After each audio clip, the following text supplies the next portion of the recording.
ஏழாம் அறிவு படம் ரிலீஸ் அப்போ எனக்கு ஒரு ஃபோன் கால் வந்துச்சு. இந்த மாதிரி நீங்க ஏழாம் அறிவு படத்துல வந்து ஆடியோ லான்ச் நடக்குது, அதுக்கு நீங்க ஆங்கரா பண்ண முடியுமான்னு. ஏங்க எவ்வளவு பெரிய படம், எவ்வளவு பெரிய பெரிய காம்பினேஷன் இது நான் பண்றதுக்கு என்ன உடனே பண்றேன் அப்படின்னு சொல்லிட்டு உடனே ஒத்துக்கிட்டேன். அவ்வளவு எக்ஸைட்மெண்ட் எனக்கு.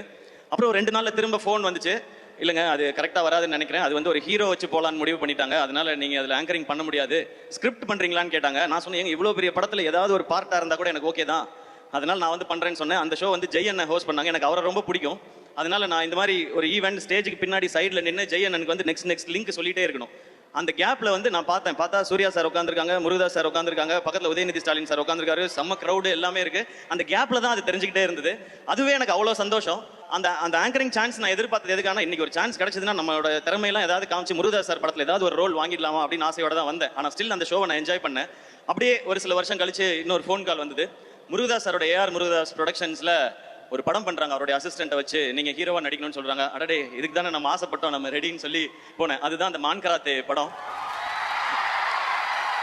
அந்த படம் ஆடியோ லான்ச்ல வந்து முருகதாஸ் சார் இருந்தாங்க, சீஃப் கெஸ்ட் வந்து சங்கர் சார். அப்ப நான் பேசும்போது சொல்லியிருந்தேன், நான் இப்பதான் ஆரம்பிச்சிருக்கேன், என்னைக்காவது ஒரு நாள் நான் வந்து முருகதாஸ் சார் டைரக்ஷன்ல நடிக்கணும், சங்கர் சார் டைரக்ஷன்ல நடிக்கணும், அதுதான் என்னுடைய ஆசை, அதுக்கு என்னுடைய திறமையும் வியாபாரத்தையும் நிச்சயமா வளர்த்துக்குவேன்னு சொல்லி பேசியிருந்தேன். அப்ப அந்த ஆடியோ லான்ச் வந்தப்ப அப்பதான் அந்த சோஷியல் மீடியா ஆரம்பிச்ச டைம். அதுல எல்லாருமே நிறைய கிண்டல் பண்ணாங்க. 2 படம் ஓடிச்சுன்னா உடனே உனக்கு முருகதாஸ் படம் கேக்குதா, சங்கர் படம் கேக்குதான்னு சொன்னாங்க. ஆனா அன்னைக்கு ஒரு நம்பிக்கை மட்டும் இருந்துச்சு, விடாம உழைச்சா என்னைக்கோ ஒரு நாள் அது நடந்துரும்ன்ற நம்பிக்கை இருந்துச்சு. நீங்க கை தட்டிக்கிட்டே இருந்தீங்க, நான் ஓடிக்கிட்டே இருந்தேன். இன்னைக்கு மதராசி ஏஆர் முருகதாஸ் சார் டைரக்ஷன்ல நான் ஹீரோ இங்க நின்று பேசிக்கிட்டு இருக்கேன்.